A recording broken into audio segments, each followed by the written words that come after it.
welcome back to another edition of the Here We Go podcast. Today, we are going to be talking about the news that came out from yesterday. Cam Sutton suspended 8 games.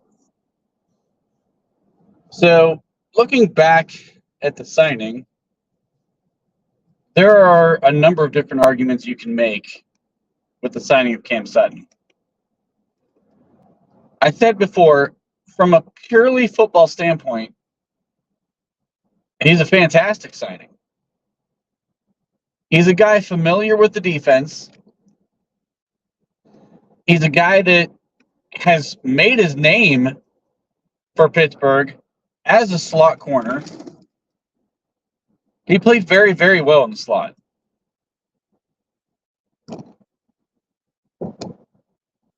He's an intelligent football player. Mike Tomlin has praised him many times for being an extremely intelligent football player.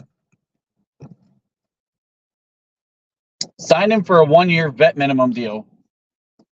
We have no one on the roster who's a lock to start at that position. We did nothing to address it in the draft. We did nothing to address it in free agency, leading all the way up to camp when we signed Cam Sutton. We brought in Josiah Scott, who's played some, who's a veteran, but not a guy that you really want as your starting slot corner. You brought in an undrafted free agent in Beanie Bishop. You've made a couple of other signings. Averett was one of them, and a couple other veteran guys who Arnold. I mean, they're gonna all compete for that spot. But now you're not talking about 6 games. I had a hard time really convincing myself that, yes, as a football move, this is a good move. But outside of the football move, there's a lot more at play here than just this being a football move. I mean, how much of the report that came out was true? The fact that he's not fighting anything tells me that there's a lot of this that's probably true. And I try to reserve judgment until all the facts are laid out in front of me. But man, if this thing isn't looking worse and worse as we go. I mean, the Steelers should have spun this thing if they were going to sign a guy like this. You know, they basically gave one of the worst answers that I could have imagined coming out of this organization. And for Mike Tomlin being a guy who's very good at spinning things, I expected a better answer out of him other than we took a lot of things into consideration outside of, you know, just looking at this as what happened in a 1-year thing. We've known him for a long time. I mean, they should have painted this thing like we were bringing him back to rehabilitate him because we've known him to be a good person in the past. I think that would have sat better with the fan base than just saying we took the totality of the relationship we've known from Cam over the course of his career with us and dating back to college when they were scouting him. But this guy's going to be gone for 8 games. That's almost half the season. So you're still left in limbo at that slot corner position for half of the season. And yes, he's going to come back in the teeth of the schedule where he can make a significant impact. But if somebody in that cornerback room starts playing extremely well, man, if this signing doesn't look like a waste. Because you brought in the sideshow that people are going to be questioned about for a while. And I get it. It's the off season, and we don't have much to talk about right now. And this story may die down as time goes on. But the closer he comes back to a return, I think these questions are going to pop back up.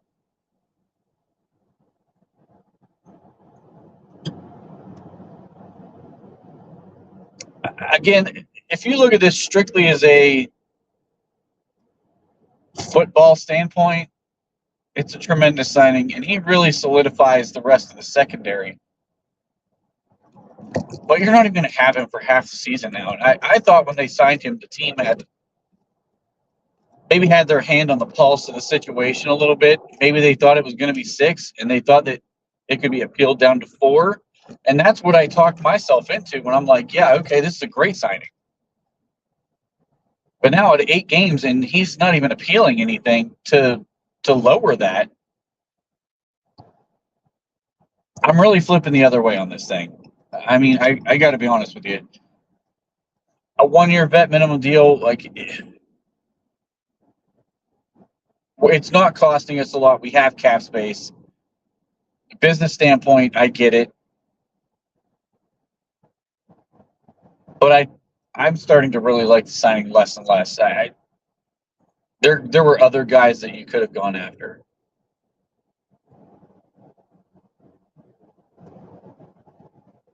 And now I see reports coming out from guys like Ray Fittipaldo from the Pittsburgh Post-Gazette talking about, well, this brings Patrick Peterson right back into the fold.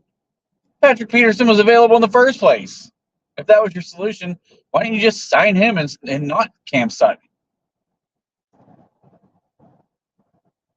I'm really starting to scratch my head on this. I got to be honest, guys. This is just not. This is not looking like a good situation, and this is a move you would expect out of the Dallas Cowboys, not the Pittsburgh Steelers. I mean, Martavis Bryant messed up multiple times with some weed and got suspensions. I don't know how much they tried to rehabilitate him and get him to stop doing these things, but they let him go. And he was much, much more talented than Cam Sutton, who has, I get it, it's only one-time thing, but it's one time that we know of. And it was far more significant than weed. I don't know. This one kind of bothers me because I feel like this signing now puts us back in limbo because you're not going to have this guy for 8 weeks. And I'm not sure I can understand this signing again. If they really believe we're a Super Bowl team, then I can understand this. You fight through the first half of the year without this guy, and then when you get him back in the mix, he totally changes your defense to make that secondary much more complete. I can understand that argument if that's what you're putting out, but I just don't know that either Russell Wilson or Justin Fields are seriously putting us in that conversation.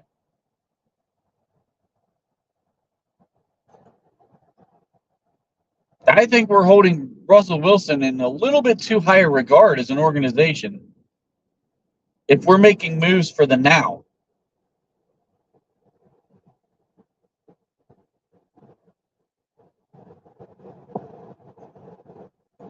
All of this just going all in on a 1-year deal on Russell Wilson. It seems very silly to me.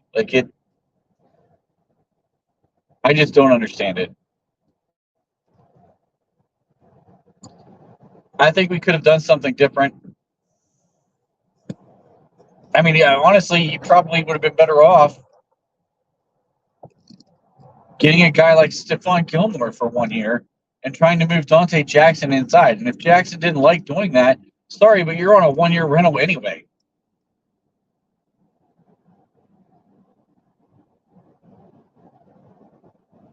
I don't know.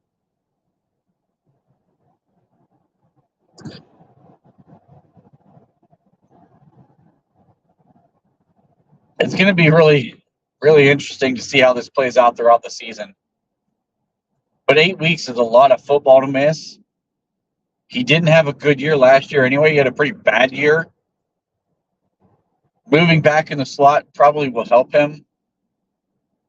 Being back in a place he's familiar with will probably help him. But once preseason and training camp is over, he's not playing football anymore. So he's going to sit those first 8 weeks. He's going to come back and have basically 2 weeks to practice to get himself ready to go. Right into the teeth of this schedule. And unless somebody really steps up, which I'm really rooting for Beanie Bishop to step up because he's not a veteran. He's on a rookie deal. He's an undrafted free agent. If he can step up and be the guy, he could be a long-term answer there. A cheap long-term answer there at that. And if he does step up, how valuable is Cam Sutton now anyway? This one's going to put us into a bit of a conundrum. And I'll be interested to see if Beanie Bishop's playing extremely well, which there's no guarantee of that, of course. But if he's playing very well, why take him off the field to play Cam Sutton anyway? You would be doing that strictly based on experience. And maybe they go to some split role like what you've seen with Mike Hilton and Cam Sutton in the past.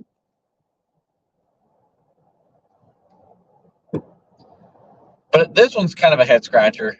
And like I said, the more that I've seen this thing unfold, I realized I shouldn't have to talk myself into a signing being a good signing.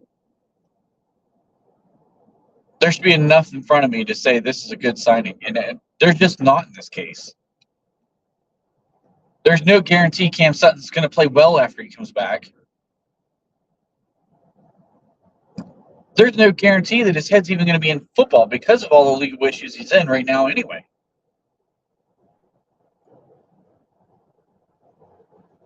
The more he's questioned on this, where does his focus go? Is he a guy who can block out the outside noise and play through that and play at a high level? I'm starting to really flip the other way. I liked Cam Sutton when he was here. You've never heard anything bad about him. Nobody ever talked bad about him. Everybody had high praise for him. I think most of the Steelers fan base wanted him re-signed before he got that contract in Detroit. And I think some of us, once we saw that contract, we were okay with letting him walk because we didn't feel like he was that good. He had one really good year in Pittsburgh, and then he had some decent years in Pittsburgh. But he wasn't worth that contract. And Detroit found that out very quickly. But there was a large portion of the fan base that was very upset by the fact that we let him walk. So I'm really interested in how much of that fan base now is still excited to have him back and how much of the fan base is just pretty much over him and regret this signing. I mean, he's had an admission of guilt already. I just think what he did is completely and totally unacceptable, no matter how far he went with it. I was just always raised, you never lay a hand on a woman, and that's just the facts. You do that, doesn't matter if it was one time or 100 times, you're in the wrong. And it just tears apart your credibility as a person and as a man. And I wish the NFL would step in because personally, if I'm being honest, these should not be 8-game suspensions or 6-game suspensions or 4-game suspensions, as we've seen throughout the past of these things happening. I mean, if you lose a full season for gambling, why in the world is 8 games acceptable for domestic violence? I don't think it's acceptable. I think the NFL needs to take a stronger stance on this. The NFL is such a second chance league because it's a business and they want the best players on the field. And let's be honest, I mean, they took out the outside issues and they signed this guy because he was way better than a guy who should be on a 1-year vet minimum. There's no way we should be able to sign this guy for 1 year for vet minimum. But we did because of his situation. Well, that's the whole second chance thing coming in the league. And I get it, but like, this should be at least a year minimum. Take these guys completely out of the league for an entire year and see if it stops these things from happening. Professional athletes today are coddled so much, they're put up on a pedestal from the time that they're 14 years old. Some even younger. And they're told how great they are and how untouchable they are. And one day something like this happens, and you know what they're taught? Sure, we'll give you millions of dollars, despite what you did. I mean, Deshaun Watson, what did he learn? He learned he got the largest guaranteed contract at the time, with 20 plus allegations against him. These things are just completely unacceptable, and the NFL has got to stop making excuses or making it acceptable for these guys to do whatever they want and then still get paid. If I did anything like what any of these guys have done, my employer would fire me immediately. No questions asked. I'd be gone. And I'd be hard-pressed to even find a job after that. We're not only giving these guys a job, but we're paying them millions of dollars for this stuff. I know I'm going way off topic on this a little bit, but just I feel too strongly about it to just continue to stand by and watch it go the same way it's gone. And the league's all about just generating money. Now we'll put emblems on the field about things, and we'll have these, special weeks where we do special things for special interest groups, whatever those groups may be. And I'm not going to get into the political stuff, but because that's not what this is about. But you won't simply take a stand on domestic violence. I mean, come on. How ridiculous is this? So I just think that the league needs to step up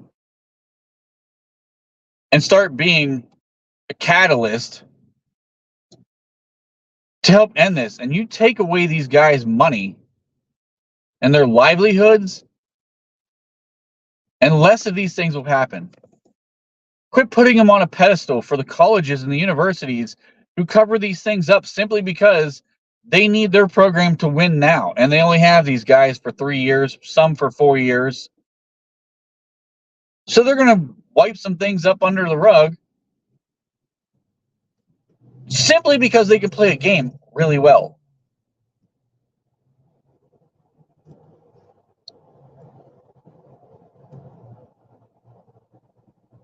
So I don't know what Cam Sutton's exact situation was.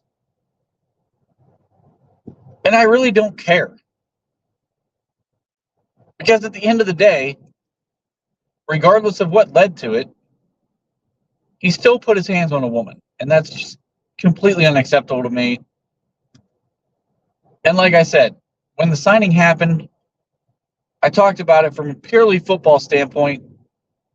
He's a great player to fit in this role for what this defense needs. But outside of that, it's just something that if I have to talk myself into it being a good signing, it's just not a good signing. And now it's worse than what I thought it was. And I know some people will watch this and be like, well, it's only 2 more games. 2 more games in the NFL is a big deal. It's not a long season. It's not the NBA. It's not Major League Baseball. 2 games is a lot.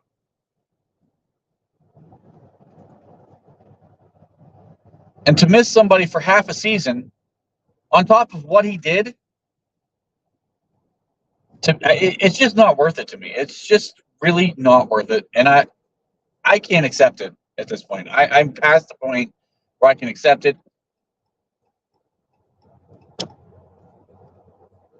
I don't know. I'm very frustrated, obviously. I'm not talking as fluidly as I normally would on one of these, so I apologize. But I don't want to keep rambling.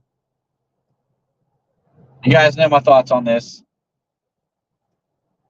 Really love to know what everybody thinks, because I'd like to know, honestly, how many people still feel this is a good signing? How many people just are in agreement with me that this thing should have never happened? Is it purely about money? Is it purely about football? Or should the Steelers have considered more than just football in this situation? Let me know what you guys think. I appreciate you for watching this, taking time out of your day. Please like, share, subscribe, and give me feedback, because I really want to know what you think on this. Thank you. Have a great day.